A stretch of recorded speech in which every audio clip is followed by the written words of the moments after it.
Hello, everybody, and welcome to the 68th episode of Beyond Talking Points with Matt and Matt.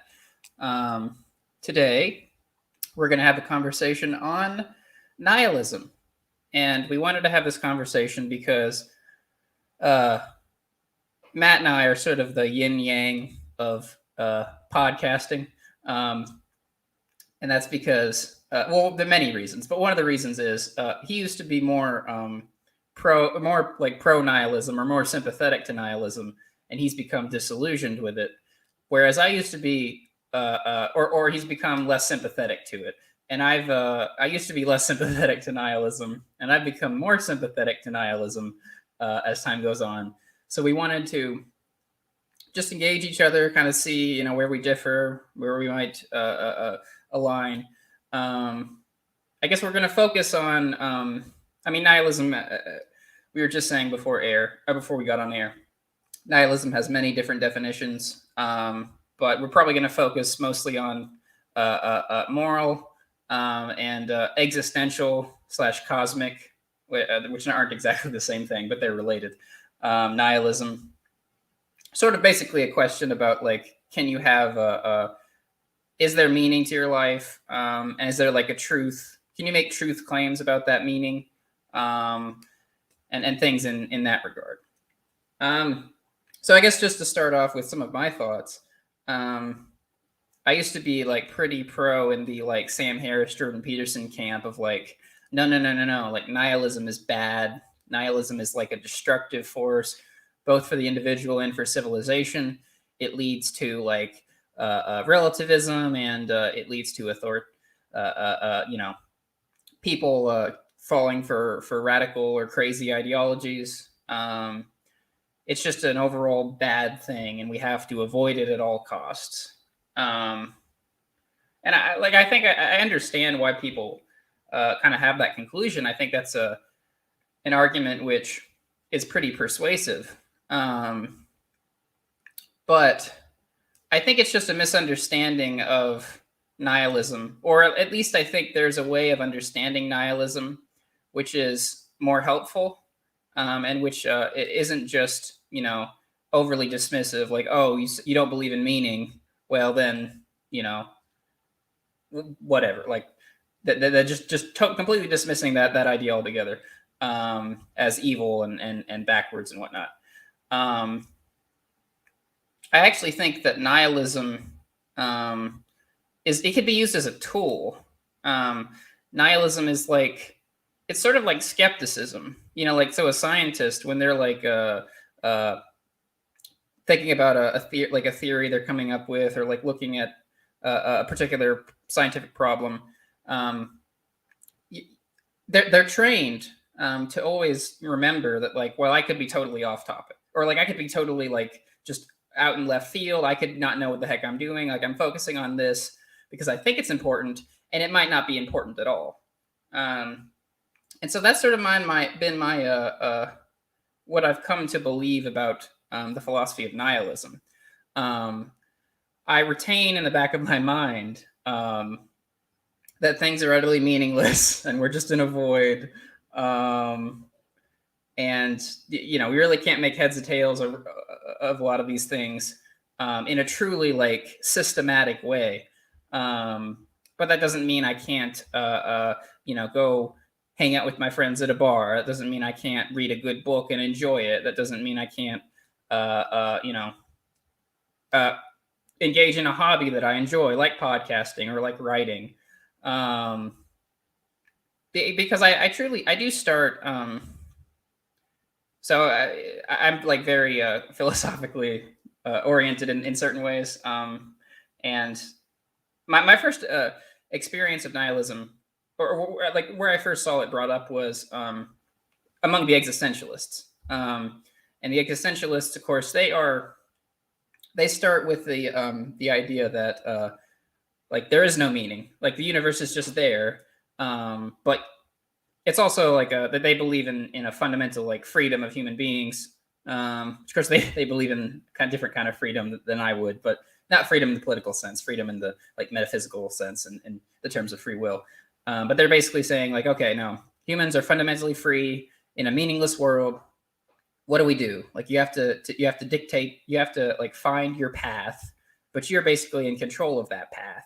You're like the ultimate judge and jury of yourself and others, because there is no God, there is no higher value except the value that is that you create, or the value that you give to something. So that is where I think they have a that was an insight, a very important insight about human existence. Um, I just think I'm more okay with that nihilism maybe than the existentialists were, and that Jordan Peterson and Sam Harris are. Um, I think that's a good place to begin the conversation. Yeah, and so I think a lot of the, I guess, interesting things about some of the things we tackle, and this is kind of one of the challenges of grasping with any tough ideas, is sometimes critiquing something it's an idea that you like 60% agree on, but it sounds like you absolutely hate it, right? So this is why I critique, I dismiss a lot of people as binary thinkers, because you can have a conversation with somebody where you agree with them on 99% of you can agree with them on 99% of things, but the whole reason you're disagreeing is because there's the 1% you differ on, right?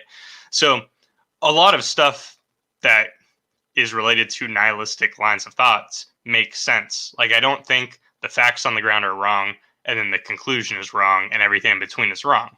I think there's like a lot of very basic things that are like true. I'm just not convinced that you can draw the same conclusions from them, like when it comes to cosmic nihilism and things like that. I don't necessarily think that makes me sympathetic to the other schools of thought you touched on, but it is just kind of this idea that just because they get a lot right doesn't mean the conclusion drawn is correct. And that's why and I think this is an ironic way of putting it, but I'm disillusioned with nihilism, right? Because I don't think the conclusions that is drawn from some of the ground they lay are proper. It seems like a leap to me. And there are a lot of what I think is reasoning errors or lazy reasoning framed as if it's logic when it's assertions, right? And I find that very off-putting now that I kind of interpret it that way once. So part of this conversation is also to kind of think more about how I'm seeing it versus how you're seeing it. And we might actually agree on like a ton. And you laid out something pretty nuanced there, right? You were saying that there's certain elements of, I guess, meaning in the world and where we get our meaning from that, lines up with nihilist thought, where you don't get meaning from the universe and things like that. But I'm kind of curious how we move beyond the facts on the ground. I think that's kind of my intro to it. And obviously, I'm saying this in a not very philosophical way. I'm not framing it as if I'm an expert who's talking in the form of a 300-page cited philosophy book, because I think the popular conception of nihilism is related to the actual philosophy in practice, right? So you can talk about something a philosopher said, but if that's not capturing the spirit of nihilism or how it's commonly interpreted, then you have to dance this two-way conversation. So I'm trying to be aware of that, I guess, as we attempt to kind of break it down a little bit. That's just a trap I don't want to fall into. So should I go into kind of why I'm disillusioned with it? Maybe we'll build off from there. Okay. So, I mean, if you're a new listener, me and Matt are both young guys, and it wasn't too long ago where I was in college, and it wasn't too long ago where I was in high school. And the idea of the universe kind of being meaningless is something that it's easy to be sympathetic to. It's easy to hear. I know there's there's a book I haven't read, but the title of it is called like The Indifferent Stars Above Us, and it's like a popular book that came out in the last couple of years. And just seeing that book title, it kind of sums up a thought that a lot of people have. It's like, okay, the universe doesn't necessarily care about me. I'm on a planet. I'm organic life. What does that mean? Does that mean anything? So like, I think all these questions are valid questions. So I used to be sympathetic to drawing conclusions from it, but I think that might have stemmed from not defining what meaning or purpose is. And I think I had created a unfalsifiable argument that no matter what you posited, could not be falsifiable. I think it was really just a tautology that seems intellectual and isn't. So it'd be something along the lines of the universe doesn't have meaning, the cosmos doesn't have meaning, it's just there, and I happen to exist on it. And then my life isn't meaningful, even if I enjoy a lot of things. There is no hardwired purpose built into me as an individual. Um, now, to me, the fact that I coincidentally exist, I don't see how that implies a lack of meaning or purpose in my life unless I'm defining purpose or meaning as something very, very high above directs me.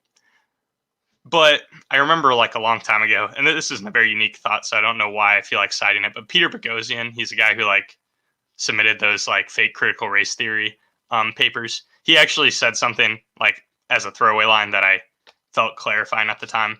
And it was, well, whenever he starts thinking about an idea, he asks himself, how could that belief be false?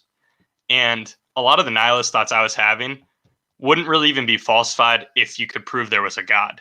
Because even if you could prove there was a God, it's like, well, why does God's opinion matter? Like, why is the eternal creator important? Even if life wasn't temporary and I was eternal, how does that give me more purpose? It doesn't. It was like I was starting from an unfalsifiable premise. And it's like I'm using things to support it that actually, like, oh, there's no God, the universe is coincidentally here. But it's like, even if there was a God, it's like, well, that wouldn't have changed anything. Because why should I care about that God? So it was more of just I had an intuition and I was pointing at other things to justify that intuition, but it actually isn't particularly reasonable. It's just an intuition. That's how I'm kind of seeing it now. So that's like one of the main things. I just think it's kind of jumping from A to B, but you have to define meaning, purpose in a very specific way for that to actually mean anything.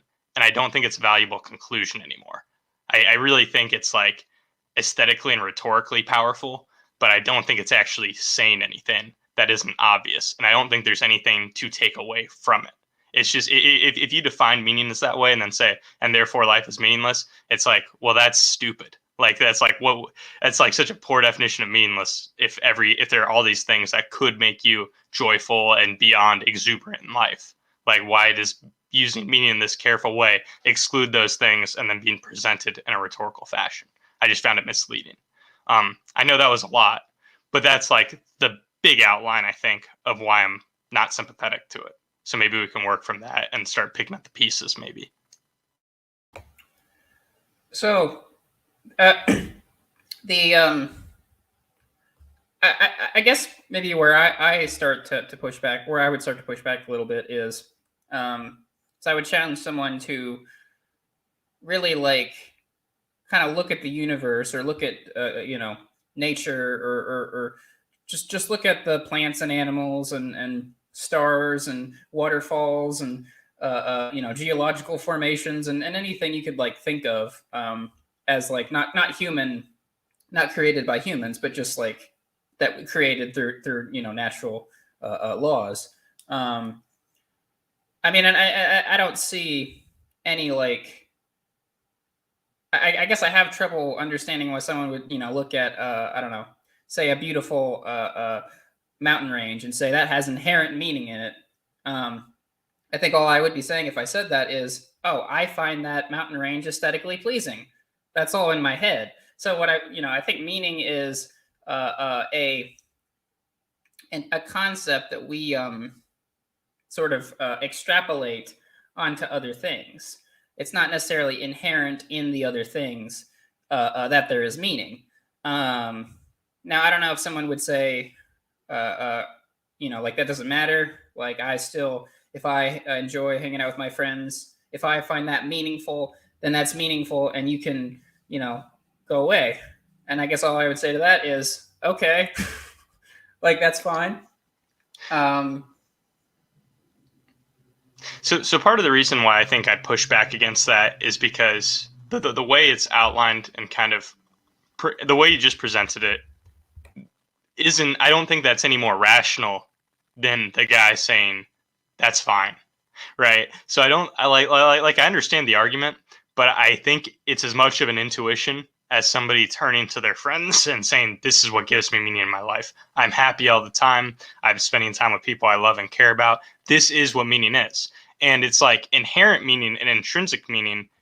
I guess what I'm saying is it doesn't really matter if a tree has an inherent cosmic meaning. Like, why should I even care about that? And the issue I have is it's not that because you aren't making the conclusion that that would justify things like not really caring about how things turn out in your life. You're not using it as a justification for fatalism. I'm not trying to put that on you, but people will say what you just said, imply it's more intellectual than kind of being a little more simple and saying, well, like, no, all these other things are amazing and I'm happy about them and I feel like my life is purposeful. Like, I don't, so I guess what I'm saying is I don't want to stigmatize that other point, and I feel like people will use your point and somehow draw a fatalist conclusion that makes them depressed. And I just don't think what you're saying is more logical or even reasonable. It's just like, sure, but there is no really reason why I should care about that, you know? So maybe that's the thing that clicked for me. Like, I assumed I should care, and now I'm skeptical of why that fact has any value to it. So this is almost and I don't I don't like to make points like this, but this is almost a point I could like build that I could like put in a self-help book. Jordan Peterson should write a book with this next point. I think a benefit to being a little nihilistic, and I guess a little, it may be the correct phrase here, is you take yourself and others much less seriously. You're not as you're not petrified with like fear of not being successful. You're not petrified with fear that the bad guys are gonna like win in the end. I mean, actually, like nihilism and pessimism, just to be clear, are not the same thing. A pessimist really is saying like, yeah, everything's going to turn out bad, and the nihilist basically is saying, don't believe in anything. Which again, you could put those together perhaps, but they're not one and the same thing. So I can just say, I mean, I don't want to like make this about personalities, but I do think I can look at, say, look up at the stars, or like looking through a telescope and see like the various planets in our solar system, and I can sort of that like decreases my anxiety a little bit about my life, because it's like, well, like why even worry that much about various things? Like, just the universe is just here, and it's going to be here. It was here long after I was alive. It will be here long after I'm gone. It'll be here long after the human race goes extinct. So it's if I can make that step and say, well, maybe there's not inherent meaning to anything, then I think you can actually be happier. I don't think it, just because some people hear that and become like extremely depressed, that doesn't necessarily, the onus is not necessarily on nihilism. I think that's people's, misinterpretation of nihilism, or they're expecting a kind of meaning which is itself nonsensical. The overarching kind of like meaning that God would give you, supposedly, that you mentioned earlier. Well, so this kind of, okay. Well, the first thing I just want to mention is there's two courses. There's because I do want to talk about, I guess, some of the negatives that people draw from it, but I also kind of want to talk more about I guess how we see it in like is this more rational or logical way. So I don't want to get too derailed on like maybe the benefits of thinking that way and maybe the negatives. But what you're saying isn't defending. Okay. So I'm gonna pull something up real quick. There are a lot of flavors of nihilism, so I just gotta clarify. There's like, I mean, you laid out at the beginning of the show, and there's like passive nihilism and active nihilism. And I was just kind of scrolling through different, I guess, summaries of these viewpoints, and some of them are things that it sounds like you're not willing to defend.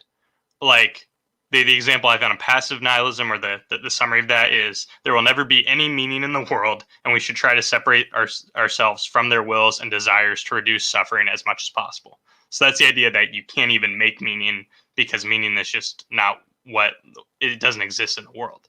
And you've kind of shied away from calling having a good time with your friends meaning. So like when I've talked to you about it, you've said like, well, I'm nihilistic in the sense that I don't think these things have meaning, but it doesn't mean I can't enjoy having a drink with my friends.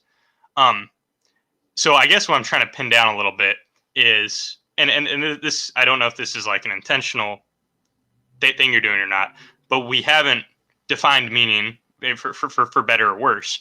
So it's like you can say I enjoy being with my friends, but somebody can say I derive my meaning from my social relationship, my all my relationships in my life, right? And I think those are different things. So I guess I'm not really sure if you think you can derive like meaning, because if you're only talking about intrinsic meaning to an object without like superimposing each other's thoughts onto things, then we're in the same boat. I'm not critiquing that. Like, I mean, I'm okay with admitting that like a cat doesn't have any internal meaning or a tree doesn't. I just don't think that has any takeaways, right? That's why I'm kind of disillusioned with what I see as the conclusions. If you're saying that I'm strawmanning nihilism, which I know you're not like literally saying it in that type of way, but if you think I might be kind of strawmanning nihilism, and you still think there could be meaning with friends and family, and you can derive all this meaning from your life, then I think I'm cool with it. I just don't think nihilism is saying anything then, or saying anything that's helpful. I mean, I think we are probably agreeing more than we're disagreeing, because I think I'm sort of taking the point that nihilism. Let me put it like this. This isn't me trying to be like provocative and rhetorical, just to make a point, but like I can sort of hold two of these two ideas in my head at the same time. I think we can like say that meaning is a mental construct. So you don't look in the world and find meaning. That you're imposing meaning via your nature. But of course, we are subjective beings, and so it feels like there is something called meaning. I'm just making a distinction between sort of the world at sort of the nominal and phenomenal world, sort of the world as is and the world as we experience it. I'm saying in the natural world, like meaning is just it doesn't, you can't map that onto the natural world. I can map that onto an outing with my friends, or reading a good novel, or watching a good movie. But so I think I don't think you're strawmanning nihilism. I just think there is a bit of wisdom you can take away from nihilism that many people don't take it away, and people have a conversation which isn't necessarily the correct conversation you could be having. I guess to go even a little further, if you take things, if you believe in, I guess, if you don't believe in an inherent meaning and you kind of take things a little less seriously, I think that gives you the ability to think more critically, think more outside the box, be less dogmatic, be less of a fanatic.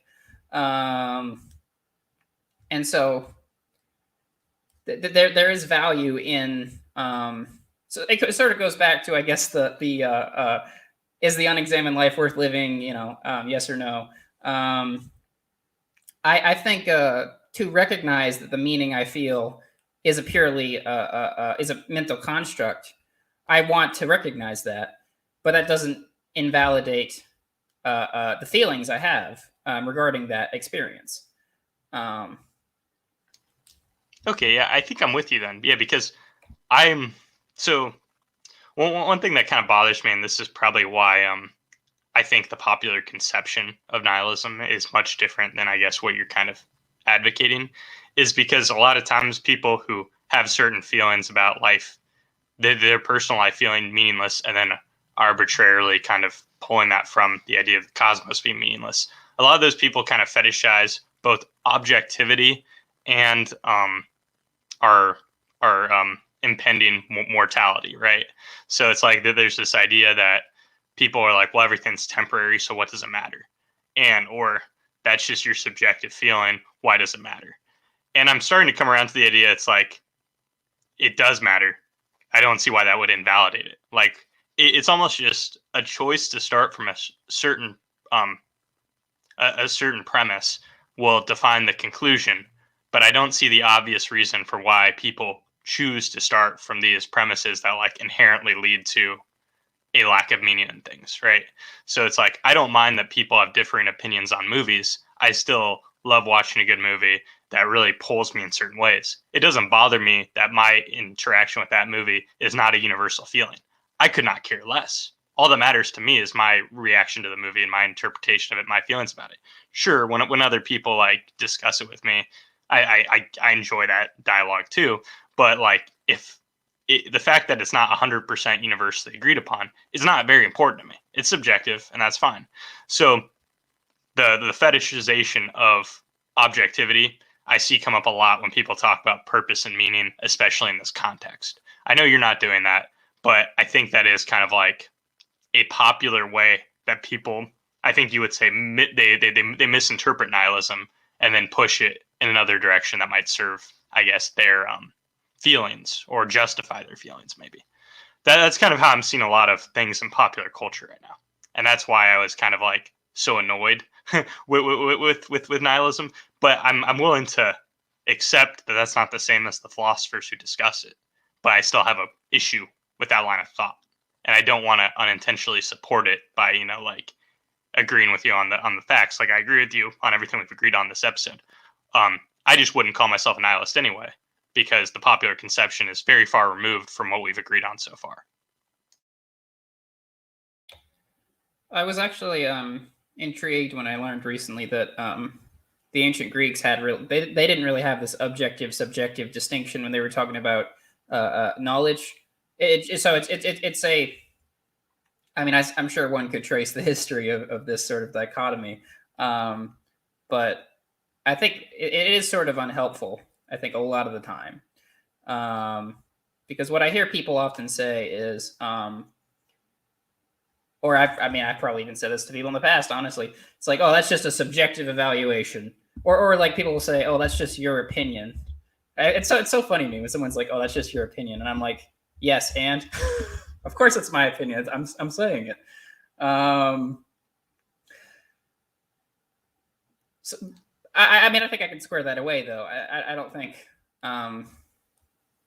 that's not. Yeah, no, I think I said all I wanted to say. Well, here's my provocative invitation then.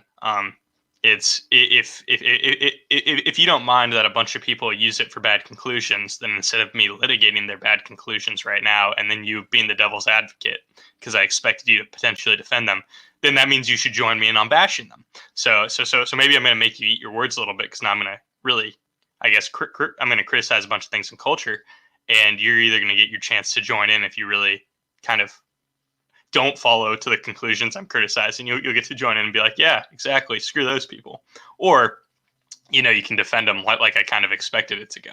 But either way is fine. But that's the game we're going to play pretty much right now.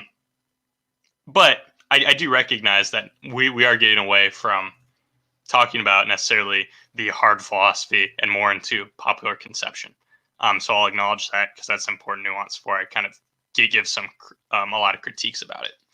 So, okay, I think the line of thought that we live in a meaningless cosmos and we look up and these things don't have intrinsic value often leads people to say things like their life doesn't matter. Now, you're saying people could productively use it and say, well, things aren't that serious. In the end, at least I'm microscopic. It's not much pressure. But I think a lot of people, especially if you go on Twitter, everybody's talking about late stage capitalism. Everything's falling apart. Everybody's doomsaying, and there is this ethos that people are the victim of, and I don't mean that in like I'm being literally victimized every moment. It's more of like a lack of agency, and I think nihilism, or that line of thought around how people choose to interpret nihilism in the popular conception, ends up playing into this lack of agency we see. So we see people say, my life doesn't matter anyway. Why should I really try? All this stuff's kind of, it's like a fatalism that kind of ties into it. It's like, this stuff isn't important anyway. There aren't things to strive for.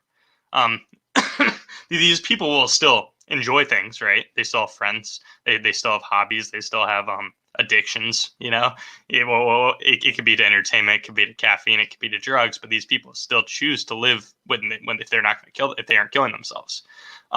But they resign themselves to the world, and I think that is more often how people who are, I guess Michael Malice would call them the midwits, they read nihilism. That's the conclusion they draw from nihilism. And then this is a decaying cultural trait that I think is pretty prominent in our generation. That's what I'm seeing on the ground. So I want to hear some of your thoughts about, I guess, what I'm laying out there. I mean, for one, like I said, it is nihilism and fatalism, or nihilism and pessimism. We don't want to get these confused. I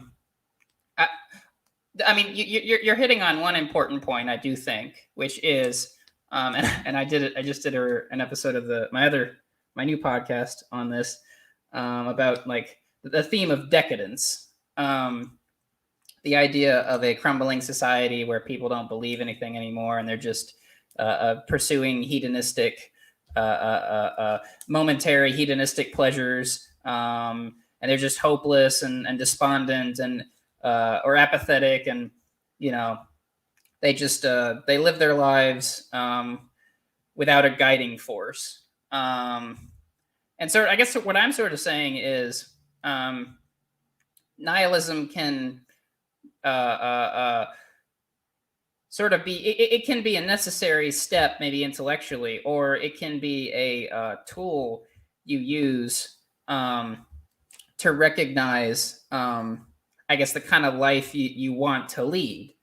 I don't have to defend like the people that are apathetic or pessimistic, but I do think, because I mean, here's the thing. I think probably any like huge meaning or purpose, I think it probably has a lifespan. Like any idea or ideology or whatever.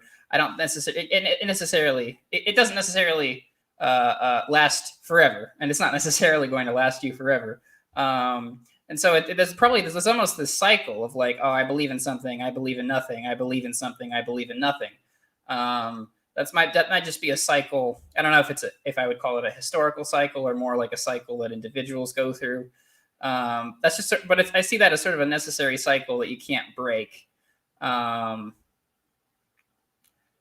Nihilism is sort of just the other side of the coin, in other words. I think that's how I would put it. Well, okay, I am interested in thinking about cycles of like decadence, because I typically haven't been too sympathetic towards that, but I do think there's like a somewhat unique cultural decay going on in our generation, and that could be because I'm too online. Maybe I shouldn't be online so much. And I really do find a lot of the people who I think are really bad actors purveying bad cultural ideas that are pseudo-rational that I think play into this. But I do think like the idea of good times making weak people is something that I'm seeing happen now, and that's what I think plays into a lot of this. Now, what I will say is, obviously you and I can have the conversation where I distinguish that what I'm saying, the conclusions they're drawing aren't technically from nihilism. I mean, there's no reason why I guess you have to say that there can't be any meaning if you start with things have no intrinsic meaning. But the people supporting the basic tenets of nihilism runs hand in hand with people getting to that point. So I agree that people could use it productively. I don't think they generally are. So it's the kind of thing where I don't think what you're saying is wrong, but I think it's imprecise. I think it has to be taken into account that, yes, it could be used in a way that makes people feel better. It's often being used in a way that is misaligning people regularly because they're taking away the wrong conclusions from it. That's why having this episode isn't necessarily me saying things do have intrinsic meaning and here's why. It's me saying we need to make sure we don't have a bunch of buffoons continuing to take away the same conclusion that is wrong from the same premise, because I'm willing to grant the premises, but they don't get to point B. So I kind of like, I'm willing to say, yeah, you could start point A and get to a better thing, but why are we emphasizing point A if most people take it to a really bad conclusion that seems to be bad for people. I mean, I think I would want you to further explore, I guess, the damage that you think nihilism is causing. Um, so that's one thing, and then I mean the other thing is I think you should combat bad ideas with good ideas, and so I think we can. I don't mind having these conversations. I don't mind like sort of being a defender of a kind of nihilism, even if it's not most the popular interpretation. That just means I think the popular interpretation is wrong and should be changed. Um, but yeah, I need you to really like. I mean, I think I think I know what you would probably say, but I want you to further like elaborate. Okay, like these are like 3 examples of like nihilism in practice, and why I think it's detrimental to society or to the individual or to both. Well, I don't think you know what I'm going to say, because I don't think I'm actually trying to make that point. So this is actually akin to what we talked about in the first episode of the show, when we talked about Jordan Peterson and Slavoj Žižek's debate on communism. It was a poor debate in the sense that somebody thought, hey, well, let's make the topic communism, even though Slavoj Žižek does not care about the Communist Manifesto, and Jordan Peterson's not going to read Slavoj Žižek's books. He's just going to talk about the Communist Manifesto. So in reality, they didn't really disagree on things. It was really just Jordan Peterson was there to talk about the Communist Manifesto, and Slavoj Žižek wasn't. Now, Jordan Peterson at one point says to Zizek, he says something along the lines of, he says something along the lines of, why are you calling yourself a commie if people interpret you as a commie meaning this when you really mean this other thing? That's kind of what this conversation has devolved into. And I actually think this is an important point, though. It's like nihilism has been co-opted by fatalism, co-opted by a critique of American culture that I think is a poor critique. I think there are plenty of okay critiques or elements of truth to those critiques, but I think the idea of nihilism has been, let's take the premise of nihilism, and then we're mostly just going to graft on our very bad critiques of America and being victims and giving up on our own lives instead of focusing on self-improvement. That's where, if you went on like social media and you found the people who are most commonly nihilistic in the general sense of the word, not in the I want to talk about how I actually read books, because most people don't actually read books.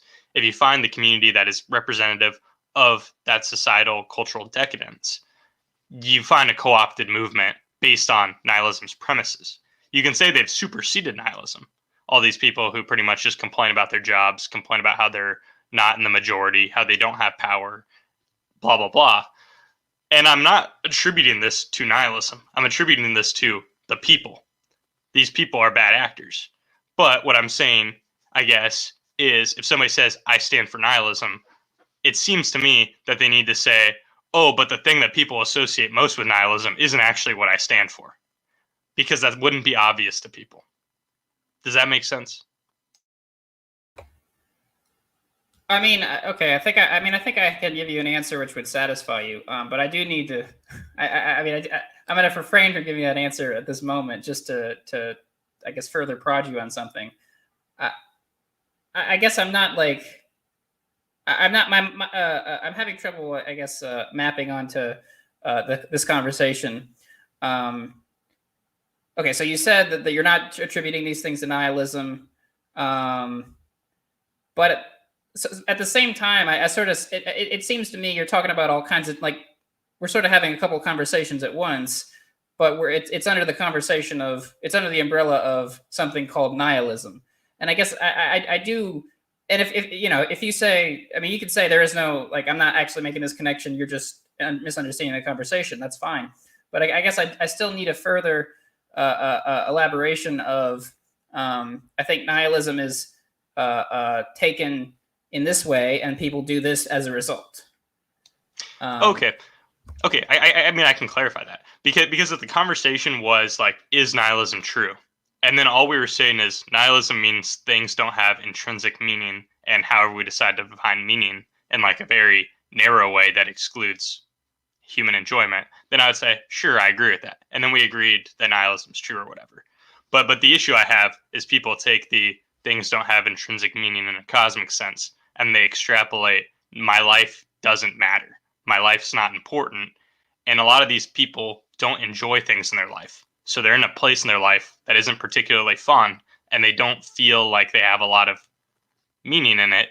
Not just and usually they re-emphasize internal meaning as if there is no gateway. There is no gateway to having other types of meaning.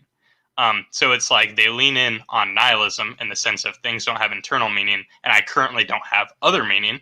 And then they kind of go to this fatalist conclusion of, and things can't get better. And then they're like, I go to my job, I'm a wage slave, I hate it, I got screwed by society, and nothing really even matters anyways. Life is unfair, the world sucks. And all of that is cornerstoned from the premises of things don't have an internal value, and they extrapolate in ways that are irrational. And I'm happy to say they're irrational because I don't think that should be the conclusion from it. But it's generally because if you think nihilism is things don't have meaning and they don't have intrinsic meaning, then I think nihilism is stupid. So people who aren't experiencing other meaning just extrapolate nihilism to mean all sorts of meaning instead of only intrinsic meaning. I think you could probably imagine a lot of people in your life who have interacted with this in some way. In college, there are a lot of people who really don't like their classes some semester. Everything's really hard. Maybe somebody gets sick in their life. Things like this happen, and just nothing is going good for you. And it's easy to lean in on, like, I guess, nihilist tropes in a superficial way to think like things aren't going to get better and kind of resign yourself, when there are ways that people can create meaning and they end up being happier, better people who enjoy life more. So it's this fetishization of internalized lack of meaning that gets pulled into all meaning when it really shouldn't. They could maybe have other meaning. Maybe they just haven't experienced it yet. There's all sorts of life that hasn't been experienced yet for pretty much everybody. Yeah. Is that helpful? Yeah, that's helpful. I mean, I guess this is kind of a brief aside, but I think an issue with when we have conversations about nihilism, not you and I, but just people in general, is it because I see people are smuggling in this, like, mental health issues, and they say, like, oh, Bobby across the street has depression, he's a nihilist, and I mean, at some level, I guess I just think we have to better maybe use our terms more precisely, or we need to better understand why people are believing what they're believing, or their rationale for believing this, that, or the other thing. I mean, okay, I'll give you the satisfying answer, which is yes. If you're apathetic, if you think everything ends horribly wrong, if you think that you should just stay in your room and eat potato chips and scroll Twitter, day in and day out, and not, try to create friends, or not try to find hobbies, or not to, look for a career that might interest you, then yes, I think the person is making a calculation error, and I would try to talk them out of that calculation error. I would try to talk them out of that lethargy and try to get them to be more active. We need activity as human beings, I think. I guess I would just want to add, though, that I sort of see this as, and maybe you would agree with me on this, actually. I see this as like a larger issue related to people's material conditions, related to institutions that are failing people. I don't want it, and not saying you're saying this, I don't think you are, but I don't want it to be like, oh, Tommy across the street who has depression is a nihilist, and he's like a piece of garbage who needs to pick himself up by his bootstraps. He's just lazy. He doesn't he's just a flawed person. If we're talking about this kind of nihilism that you're talking about, I don't want us to be like, these people are just flawed people. They're not going to be saved because they just don't believe in anything. Screw them. I want us to be sympathetic to why they're feeling that way, the environmental reasons, why the societal reasons that they might be feeling that way, that we could change, so they could have better lives. Well, I'm going to be a little provocative because I do want to. I think you painted the. I don't think what you said was inaccurate, but I don't like what you just said. So it's not that you shouldn't empathize. So I empathize with people a lot, but I don't necessarily I don't think that means I should necessarily agree or support what they're doing, blah, blah, blah. And That's I definitely would, not what I said, by the way. no. I know. That's not what you said. So I just want to make sure what I say next comes from a place of I have empathized with these people. I'm not trying to be dismissive of it. But here's this is the truth of what Jordan Peterson says is life is really hard, like it is, right? And there are a lot of things that we do because they're the easy things to do. And I mean, we talked about Midsummer last week. I'm just going to bring it up again. One of the reasons I hated the character of Christian in that movie is because he kind of wasn't doing things that were hard that I think he should have done, right? I think if he wasn't a coward, he would have done things that are difficult to do, but he was being cowardly. I'm not saying people are cowards. What I'm trying to get at here is that life is really challenging and it's easy to not confront life. So if your job is really hard and awful and you're working a ton and you still can hardly afford to live, if somebody tells you you need to take more agency in your life to fix your own problems, nobody wants to hear that because their life is already really hard. This is why I think like the libertarian message is so hard to spread, is because you're telling people you need to take agency. There's no reason why you should be a slave to a paternalistic regime. You need to be an agent in your own life. But a lot of people have really tough lives where they're doing a lot and they're exhausted. So the last thing they ever want to hear is you need to do more. But that's the only answer to life, right? If things are going poorly, you shouldn't be waiting for a Deus Ex Machina to come and save you. And a lot of people will lean on tropes or lean on things that are convenient to justify their fatalism towards their own lives. A lot of people sit in jobs they hate for a while and they're not applying to other jobs. They're like, no, I'm tired. I worked 8 hours. I went home. I cooked for my family. And, I had to go do something else too. Like, their lives suck. So they don't want to have another thing on their plate. But the only realistic thing is to change their life for the better. And that's easier said. It's a hard process. It's hard to make your life better. So there's this fatalist resignation to things being unpleasurable and hard and challenging and exhausting. But in reality, agency is the only thing that can resolve this. When people get fatalistic and take nihilism to the wrong conclusion, they just resign themselves. And I'm comfortable calling that pathetic. That's why I think our culture is decadent, because I think this is why you have people do their it's not the oppression Olympics. I don't really care about that stuff and talking about how one person's a minority and somebody isn't, blah, blah. It's more of like people, when you ask them how their day is, everybody whines and complains about their day, usually. Usually it's like, yeah, I had work, it sucked. And a lot of life is like complaining Olympics. And it's a fetishization of hard work, but it's also nobody really tries to make their lives better in obvious ways. They just kind of go through the motions. So I do think this line of thought we've talked about, even if it's not literally nihilism, I think it plays into the lack of agency. And I think that's like the worst cultural phenomenon. It doesn't have to be literally depressed people in their room being sad, but I will say if life is confronting you with stuff and you don't want to face it, it's easy to lean into tropes that can manifest themselves in similar things. And you should be empathetic, but you should also think what's going to happen besides taking control of your own life. That's really the only choice. So I don't think we're disagreeing. I guess it's another example of one of those like just slightly different emphases, same picture. Because I think I do. I'm more willing to sort of think about the external factors that are beyond someone's control that could be contributing to their pathetic lives, as you put it. And this might go back again to our longstanding disagreement about individualism versus collectivism.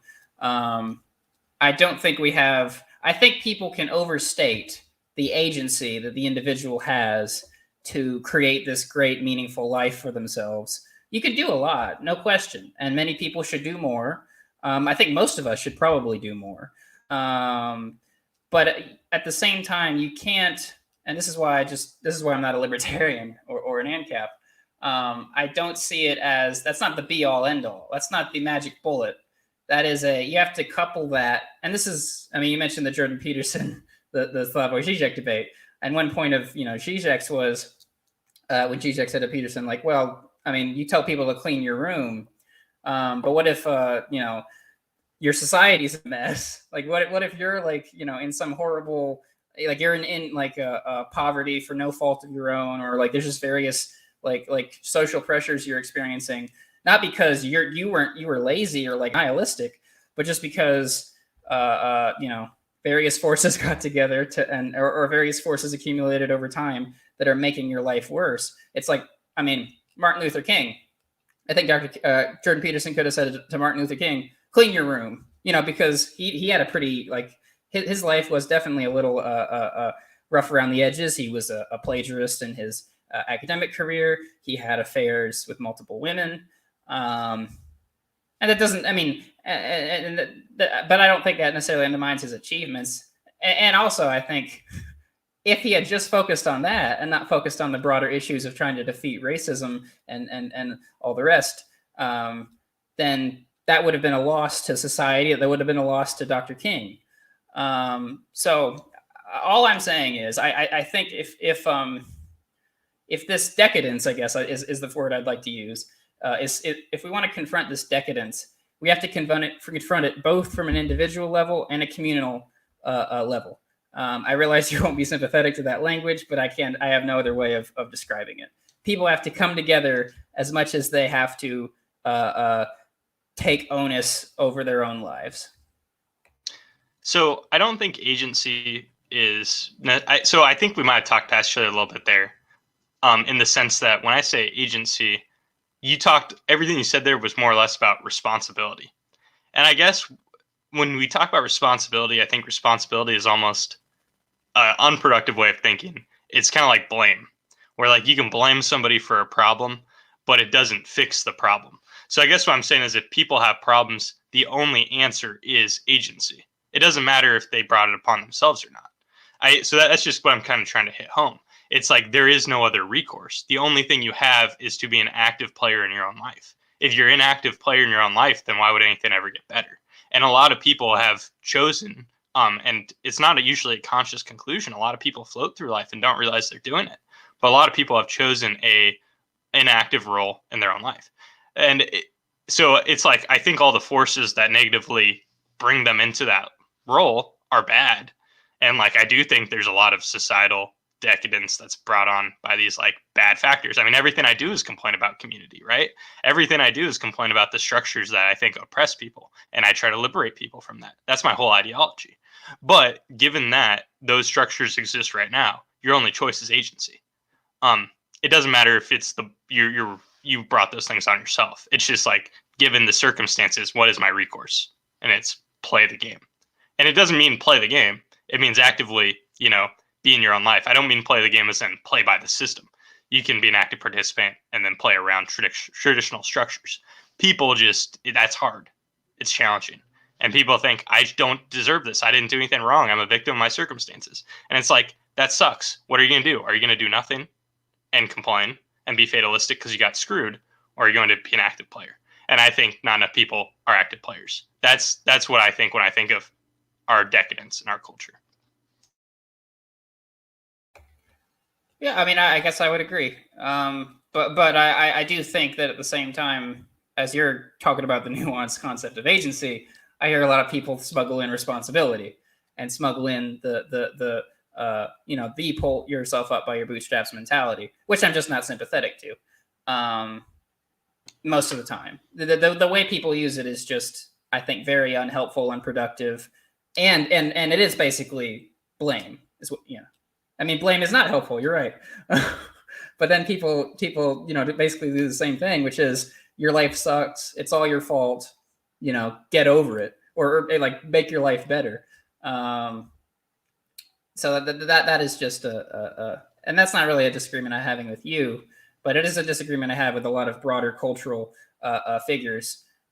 Even someone like Jordan Peterson, who I've become less and less sympathetic to as time goes on, and I was far too kind to him in the past.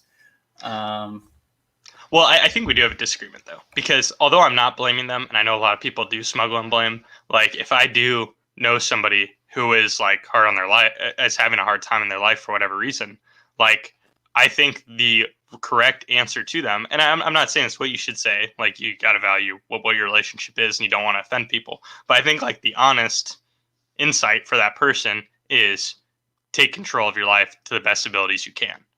And I think that's the heart of Jordan Peterson's message, even if he smuggles in other things that are less savory. And like, yes, this message is co-opted, and I have a problem with that.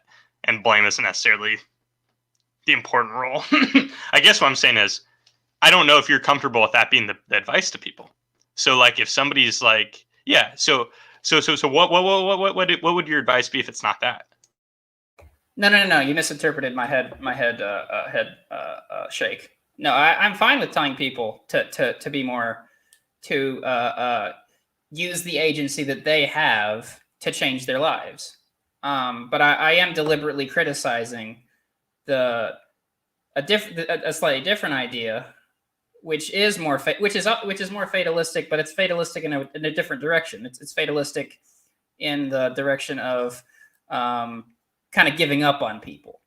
So no, I just it's not true that I can't tell people to have a more agency in their lives. I just tell them. I would tell them in a different way, or I would tell them in a way which is more acknowledging of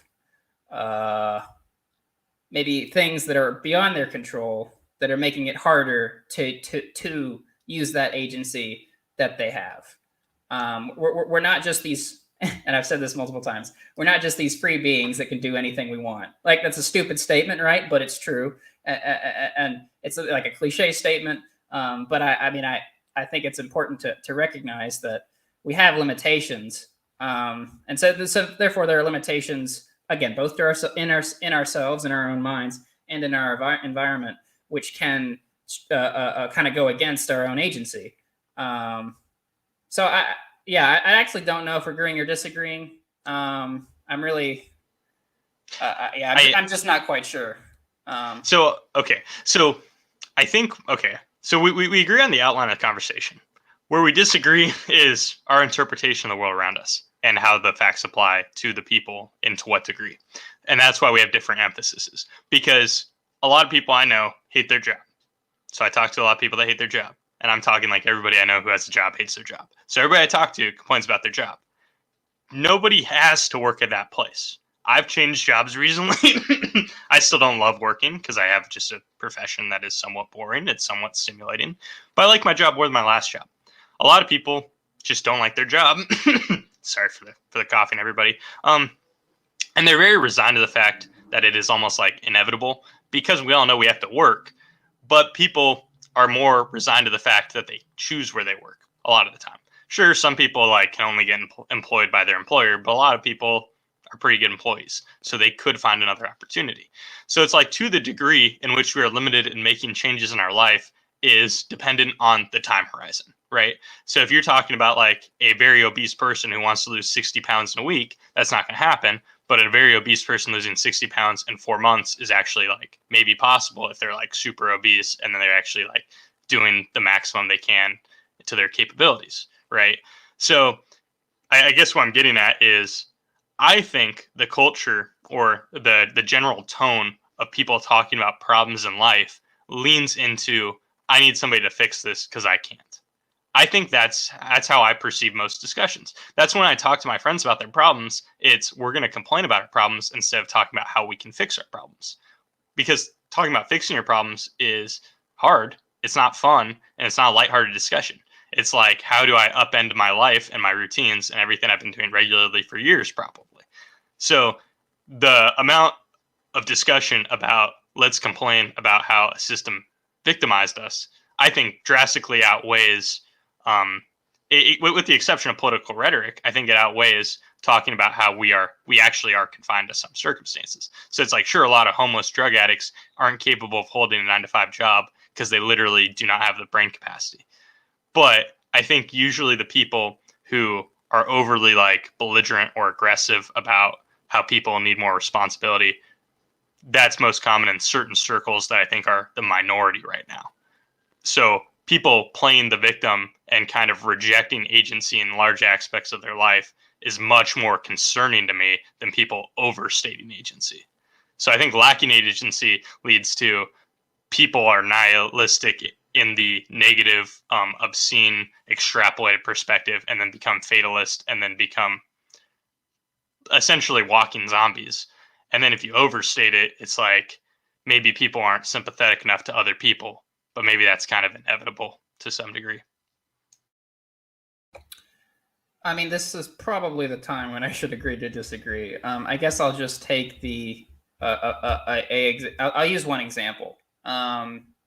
So, and this will set you up to give like your good, your the ANCAP answer that will help you go to bed reasonably contented at night, and we can, I guess, wrap up. We didn't talk about moral nihilism, though. I don't know if we want to touch on that any, or like save that for another episode or something. But the point I wanted to make is, if you look at politics right now, the system we have is extremely like the weird thing about this, like and I've said this before, it's a weird schizophrenic system, right? Because it doesn't work in so many ways, but it's also so entrenched in people's lives and so entrenched in its own bureaucracy that it's like it's not going to go anyway. It's not going to go away anytime soon. It seems like. So it's like many young people, I think, are becoming disillusioned with politics and disillusioned with government. I mean, I think that's a healthy thing, right? That's a good sign that people aren't just taking, just accepting the nonsense that is being peddled by the elites or the technocrats or whatnot. But I think you can understand why the negative consequences of the current system sort of perpetuate themselves in a way which goes beyond, or which is extremely hard to change through human agency. Now we can, and people have. Dr. King, I mentioned, Malcolm X, all kinds of other people I could think of, activists and thinkers. They have changed their societies for the better. Some of them have changed them for the worse. So again, I'm not being a fatalist. I'm not being a pessimist. But I am saying that in this current political context, I think it can be very difficult to find that agency. And so for that reason, I am more willing to say, like, many people's lives are terrible because of of the current system we have, and because of the ways in which the system is not properly responding to the needs of the people it's supposedly designed to help. So yeah, I don't really.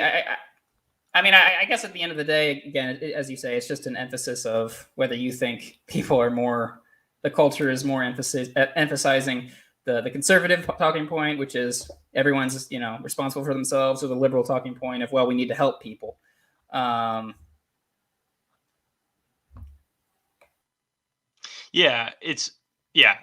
mean, I agree on the big picture aspect, I guess, of like thinking I can't change things, but I think what you said is often said to draw bad conclusions, right? So I think I'd agree with everything you said, but I think the conclusion to draw from that is something along the lines of like, yeah, I hate blah blah blah.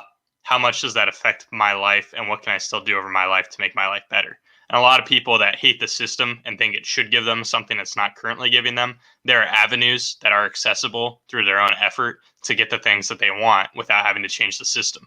Like, obviously changing the system's 1,000 times harder, and it's easy to complain about how the system maybe should give it to them in from their point of view, and it doesn't. But those people could find avenues of getting usually what they want, because those things are usually basic.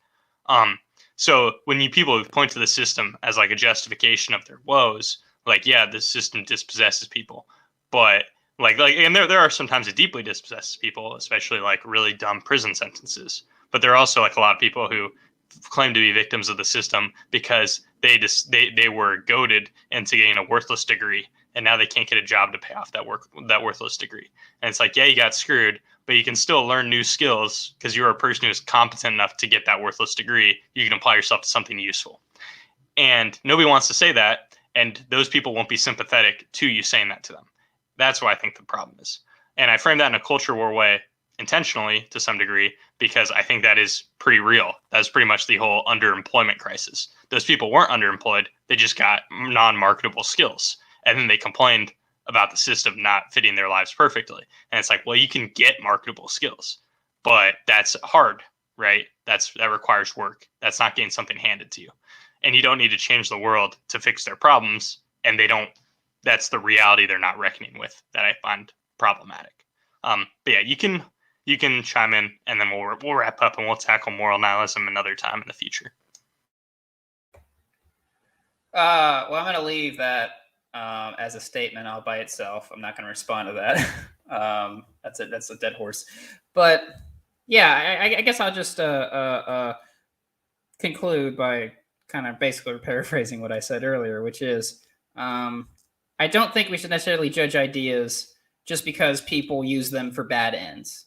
I think most ideas can be used for very bad ends, but I think you also have to, honestly look at the history of the idea, look at the literature around that idea, look at the various things, the arguments made for and against certain ideas. So I'm interested. See, I mean, and I think I said this to you before. I'm not always very interested in, what the BS talking point on MSNBC is about X, right? Because I think it's a BS talking point made on MSNBC. I'm interested in what I think the correct interpretation of X is.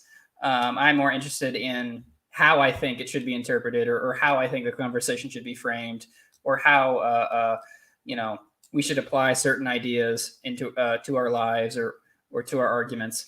That's why I do this podcast. Really, I in a small way, you want to change the world, or in a small way, you want to influence the conversation, influence the debate, influence the stream of ideas that we're inundated with on a daily basis from social media. So if I'm like defending a weird like niche form of nihilism, that doesn't bother me because I think that's a legitimate thing to defend. It bothers me that certain people don't, or it bothers me that it's not as popular of an idea, or it bothers me that people don't think about it in this way. But again, that's the point. You have to go through these conversations. You have to have these debates. You have to engage with people, sometimes fiercely. There's no you're never guaranteed to win, but that's okay. Yeah. Well, I'm happy with, I guess, you didn't push me on the things that on certain things and you did on others, but we agreed, even though I kind of I reject it for other reasons than you do, but I'm satisfied with where I am given the conversation. I will say as we wrap this up, you can find more of our episodes, our podcast feed on YouTube, Beyond Talking Points. You can also find me and Matt on Twitter. My handle is Matthew T. Keck. I don't know what your handle is off the top of my head. But I'm bringing that up in the flow of this just to say, if somebody is willing to defend what I have called poor extrapolations from nihilist premises, then feel free to reach out to me on Twitter, because I want to engage on this, because I think this is just terrible arguments based on premises, and you more or less were sympathetic to my analysis, even though you're not jumping onto my tone as much, but you're not disagreeing with, I guess, how I've been upset that's been co-opted to some degree. So if somebody's willing to defend that and think that you can draw, I guess, lack of meaning and purpose from internal value, and you think that is the overriding factor, and you want to explain that to me, I'd love to hear it, because I really feel like I'm missing something, and I like to give movements I disagree with more credit. And that's why, I think I was joking with you that I read a book on MMT, on modern monetary theory, and I was very unimpressed by it, and I was disappointed. And it's I didn't expect the book to convince me, but I wanted more there. And that's kind of how I feel about, I guess, the people we talked about a lot in the latter half of this episode. So I'm throwing the open challenge out. You also have more content on YouTube at The Anti-Philosopher, and The Philosopher's Guide to the Apocalypse is your podcast where you talk about other things like you mentioned earlier. I still have the Obey podcast with a backlog of, episodes where I'm usually complaining about mainstream interpretations of things, like I did in this episode. While you can talk about the philosophical backgrounds, I can talk about how they're co-opted for movements. I'm okay with that. And yeah, we'll at some point get around to more of Michael Malice's Anarchist Handbook. Did you want to throw out your Twitter handle before I wrap off, if you know it offhand, or am I throwing you a question that you just cannot answer? Well, my Twitter handle is just so convoluted. So it's at. Oh yeah, you haven't renamed it yet. I haven't renamed it If yet. it's a bunch of letters and numbers, do not give it out because you should change that. It is not a bunch of letters and numbers. It's still convoluted though. I mean, I don't mind giving it out. I should probably change it though. But it's at Matthew with a capital letter, 2 T's, of course, and then Hazel Woe, like WO8. So at Matthew Hazel Woe 8. Just cut off the OD and add an 8, and you have my Twitter handle. So. Jesus Christ. Okay, well, that's not that bad. I expect you to just like really autistically lean in and be like, yeah, it's JQ. Oh, I did not mean to pick JQ specifically for anybody who's trying to, JQ1 to W. You know, I expect you to try to spell that out. I was gonna have a heart attack. I was gonna go into a coughing fit. But I think that's all the plugs. So until next time, sign off for now is Matt. Thank you.